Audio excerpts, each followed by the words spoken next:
Hi, I'm Jeff Hills from Healthy Appetites Natural Foods in Plymouth. I'm here with the PCN Health and Wellness segment. If you're like me, you love summer in Plymouth. It means we're going to be spending a lot of time at the beach, and spending time at the beach means you've got to protect your skin. We got to apply some sunscreen. The problem with sunscreen is most of us are using it the wrong way. The first mistake that most of us make is we don't use enough sunscreen. The FDA recommends using about a shot glass full of sunscreen to cover your entire body.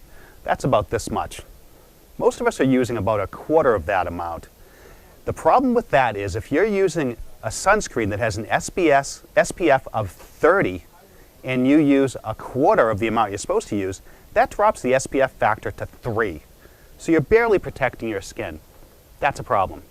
The second problem that most of us make is we don't reapply often enough. You've got to reapply your sunscreen every 2 hours, especially if you're spending time in the water. It's going to wash off, it's going to rub off, and then you're reducing your protection to next to nothing. The other issue that we have with sunscreens is the SPF factor doesn't really increase that much when you go from 15 up to 50 even. There's a very insignificant amount of protection that you get from going to a higher SPF.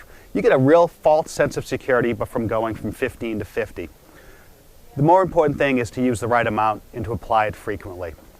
Another issue that you may want to be aware of with sunscreens is the chemical sunscreens. Those are the sunscreens most of us grew up using.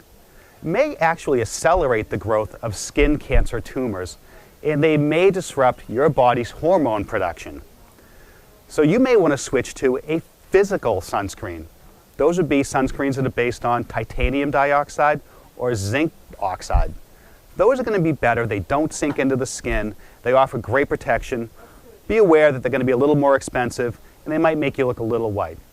But your skin's going to be protected. I can speak from experience. I just spent a week in Florida. You can't tell. So the sunscreens work. The physical sunscreens work. This is Jeff Hills. This has been the PCN Health and Wellness segment.